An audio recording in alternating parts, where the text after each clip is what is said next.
Welcome to Third Party Transformer News for Retro Robot Radio for the date of September 5th, 2015.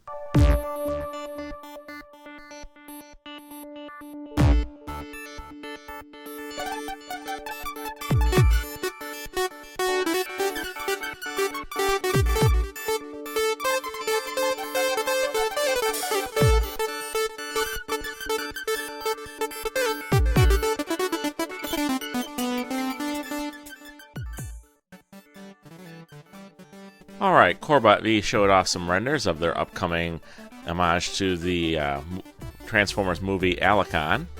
As you can see here, it's looking very interesting. We're kind of curious as to what size class and price range this is going to come out at, because it's an interesting little troop builder. Custom Robots showed off renders of two of its upcoming Reveltech designs. One is based on Sideswipe, which I also imagine could also end up being Tiger Track or Red Alert. And another one seems to be based on Ironhide, which obviously could be redone as Ratchet or Shatterglass Ironhide or Shatterglass Ratchet.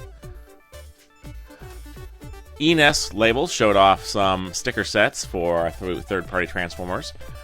This one here is for the Fan Toys Soar. And this one here is for the Bad Cube War Dog. FansProject has been busy showing off a couple of its sets lately. This one was just released at a convention in Singapore. Hopefully we'll be seeing it here in the US. This is the Function X9. Its name is Positum, which you may know is an anagram for Optimus. But, little known fact, it's also Latin for lying. Is he concealing something? Another toy from FansProject is their Soyuz Ryu figure Dino Ichi, which was released at a convention in Singapore, and his companion piece, Dino Ni. These are both members of the FansProject version of Dino King, and hopefully we'll be seeing the rest of them soon, and their Monstructor recolors. GCreation showed off this image of what they have so far of their combine mode for their Dinobot Combiner. You can see it has the Snarl, Sludge, and Grimlock components there, and you can see how big he's going to be compared to these other combiners. These are the Warbotron version of Bruticus and the Orden combiner, and it's quite large. Generation Toys showed off the in-package final product images of their Scrapper figure. That's Scrapper with one P, not to be confused with Scrapper with two Ps. And here you can see him in his alternate mode and in his robot mode. And he's looking pretty good. Iron Factory showed off the final product images of their Evil Lord figure, which is their version of Overlord, done in a Legends class scale. And this is a figure that's going to have a lot of 5mm port play factor, and you can check him out here. There he is, his final painted images, and here he is in his alternate mode. Also, Iron Factory showed off what appear to be the final product images of a 5-pack they're going to be releasing that includes their versions of Soundwave Perceptor, Laserbeak, Buzzsaw, and Ravage. 4 Perceptors outnumbered. Mastermind Creation showed off a release that they kind of surprised people with. This is their Nero Rex, and it's a box set that was released at a convention over the last week. Hopefully, we'll be seeing it in the United States soon. Yes, his function there is Monstrous Enforcer.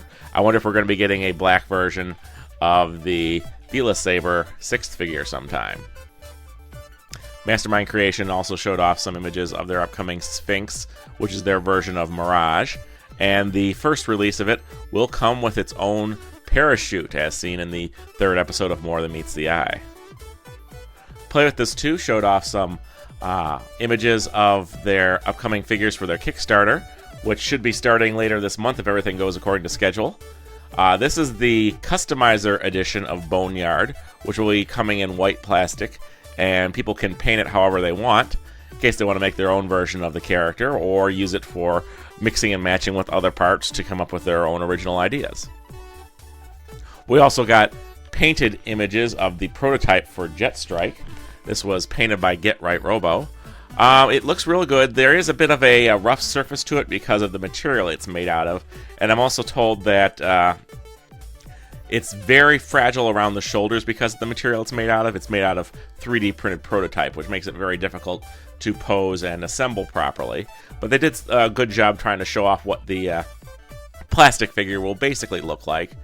There was some talk from people saying they did not like the face and the paint job on that, but Play With This 2 had said that they will offer possibly alternate paint jobs and let the people who back the Kickstarter vote on which one they think is the best one for the figure. Here you can see him with some of his accessories. These 2 maces come apart into pieces and can be assembled in different ways. And the wings come off the back and become a shield. And you can see that there's a paint pattern on them based on the mace itself. According to an interview, the picture's supposed to be the mace coming to Earth like a meteorite and striking, so it's kind of a neat little action image. And here you can see him with having the head of Desolator in his hand and being stuck up on by the Revenge of the Fallen Bludgeon with the Made in Japan and Head Robots add-on sets. Shapeshift Inc. showed off their versions of Sky Snake and Heavy Metal, their Starscream and Ironhide legend-sized figure from the Fall of Cybertron line, and they should be shipping out soon. Unique Toys showed off their Provider figure, which is their Triple Changer Octane, and it's looking very good compared to the old Hasbro Deluxe, which was kind of humorous. And you can see here he's next to a regular size Deluxe. He's quite large. I know there's a lot of people who want to throw this in their Masterpiece line. Also, it's pretty good just as a Classics if you want it to go scale well as a truck or a jet. And here you can see him in the jet mode, and it's a very interesting design. Alright, we have a little feedback from last week's episode. Brian Hunwardson wants to know if there is any way that my YouTube show can go out on a video feed as a podcast RSS feed. I'm not very sure about that, and if anyone wants to help out, please respond on the comment section of this episode. Stormwriter X also writes a comment about the book that I mentioned last week. He writes that it's an idiot writer who he bets the author has no evidence that toys have any negative influence over a child's behavior, and any parents reading this are better not let their kids watch Harry Potter. Yeah, so yeah, that was a pretty silly book, but I figured it was worth mentioning. This week's screen capture is of the robots from the 1965 apocalyptic classic, The Earth Dies Screaming. This week's news brought to you from the pages of tformers.com and TFW2005. News read by Matthew Ignash. Stop by wikialpha.org to read more about third-party Transformers. Check out the Facebook page of the third-party TF Crashers. And then come on by the Retro Robot Radio YouTube channel and subscribe.